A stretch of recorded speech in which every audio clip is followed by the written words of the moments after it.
All right, music fans, welcome back. Harmless Dave here, talking about real music in real time for real people just like you and just like me.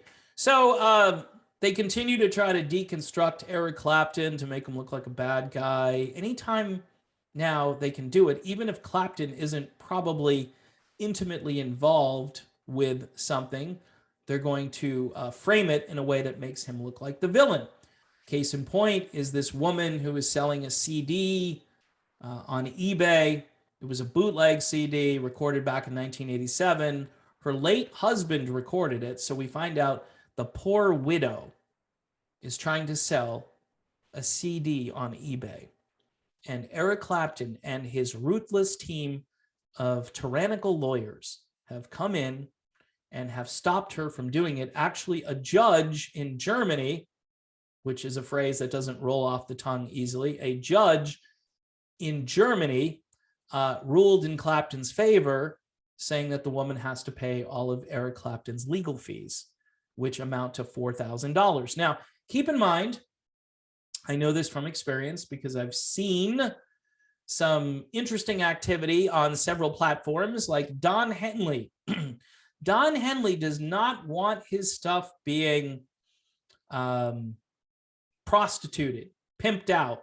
He doesn't want that to happen, and he has a team of people, according to Rick Beato and a couple other videos I watched, who go around and basically scour the internet looking for content that is being used inappropriately.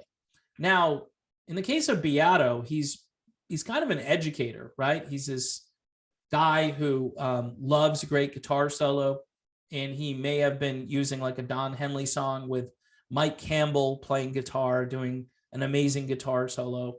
And, you know, here's what a great guitar solo sounds like. And a video like that gets flagged, I think, is probably the wrong thing to do. But in the case of Eric Clapton, you've recorded this. It's like I go to a concert, right? And I've got my phone, which now will record in stereo in some cases. I bring that back. You know, I don't even run it through a mixing board or whatever. I dump all the MP3s out, and then I make a CD. And then now I've got something for sale online. And maybe this woman didn't do her due diligence.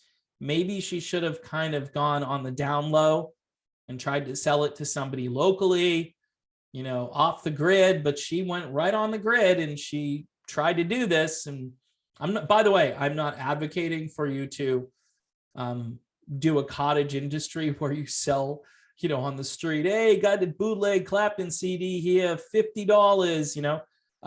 No, this was just stupidity at many different levels. But the media wants to make Clapton into a villain. The poor widow. All she was trying to do is sell her CD on eBay, and now she owes $4,000 in legal fees thanks to that ruthless team of tyrants over at Clapton Incorporated, you know. And this, of course, is to dovetail with Eric Clapton's involvement with Robert F. Kennedy Jr., who, by the way, has the #1 book in the country right now. Not too shabby. Hey, if you're going to hang out with people, you should hang out with popular people. And RFK Jr. apparently is a popular guy. I mean, he went to Italy and like thousands of people showed up to hear him speak. Of course, that wasn't in the media. It won't be in the media. See, it's like you're only seeing half or even less than half of reality. And one important thing about all this healthcare stuff is something called informed consent. If you don't have informed consent, then you shouldn't be making decisions. You have no right to make a decision if you don't have informed consent. And I argue all the people who look at me as a crazy person have not had informed consent through this entire process.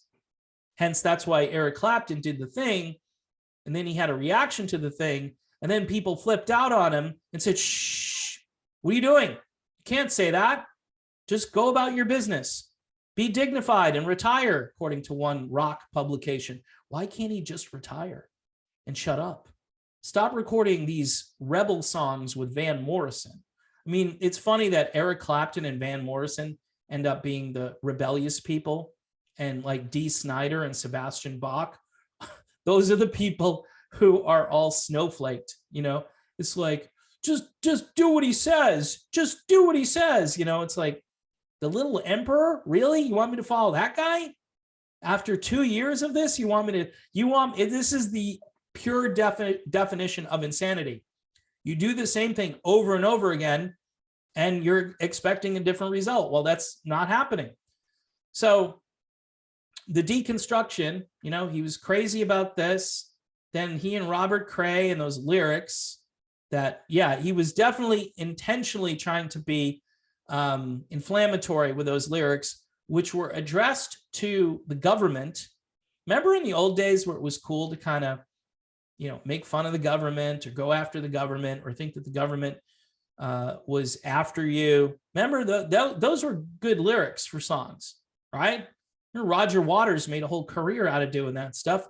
You know, where's Roger, by the way? He should be in on the good side here, but so far, I think he's remained kind of neutral.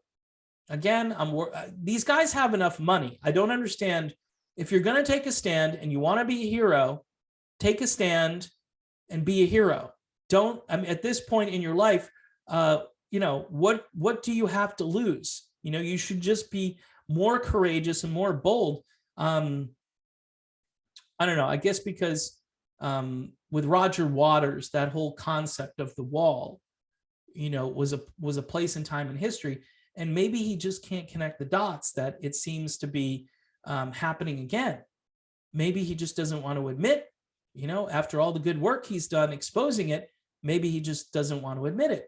I find him to be much like Robert F. Kennedy Jr., politically speaking. And so it'd be nice if guys like that would get together, team up, have a real conversation, and fight for people like Eric Clapton, who, again, Eric Clapton didn't do anything wrong.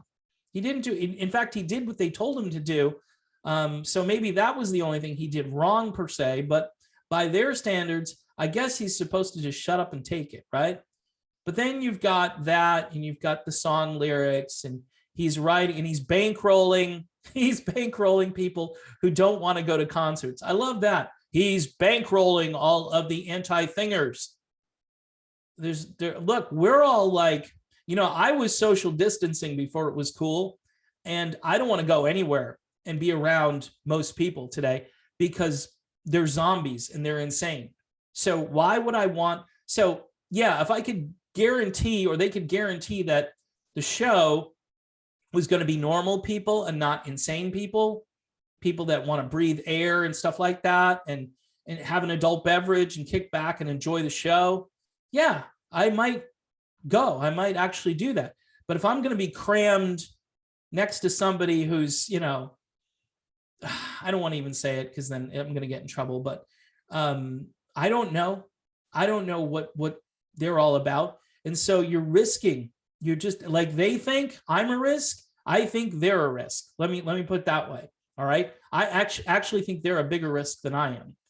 And there are multiple reasons for that. And I'd be glad to talk to people on Patreon about that. By the way, if you want to join Patreon, just $1 a month, I'll throw that out there. So let's conclude this video, because it's basically about turning Clapton into a villain, and something he probably wasn't even aware of, because he's got people like a legal department, a business department. He's got all these different departments.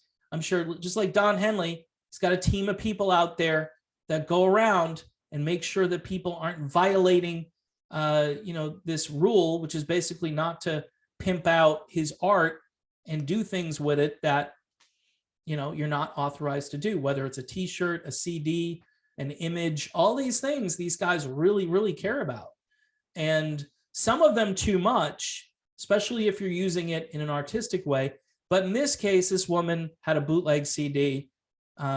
She knew she could probably get more money on eBay for it than selling it, you know, at her garage sale or whatever. And she basically got caught. And now the media is using that to make Eric Clapton look bad. So even though they don't say it, they don't have to say it, because it's the progression of stories, right? Here's another story to make Clapton look bad. They don't even have to say anything. It's what they put in the news. They don't say, wow, that Lady in the Balcony album is really fantastic. You know, I mean, there were a few reluctant people out there that were saying, well, despite his crazy views, yeah, we have to begrudgingly admit that this is a decent album. All right, we don't want to talk about it anymore. Done. We wish he'd just retire and be dignified and just get away, get out of here. So, so that's my video on this topic, deconstructing Clapton some more, the villain who prevented a woman, a widow, from earning a modest amount of money for a CD that her husband recorded back in 1987. Oh, the humanity of it all. When will it end? When will Clapton come to his senses? Who knows what he'll do next?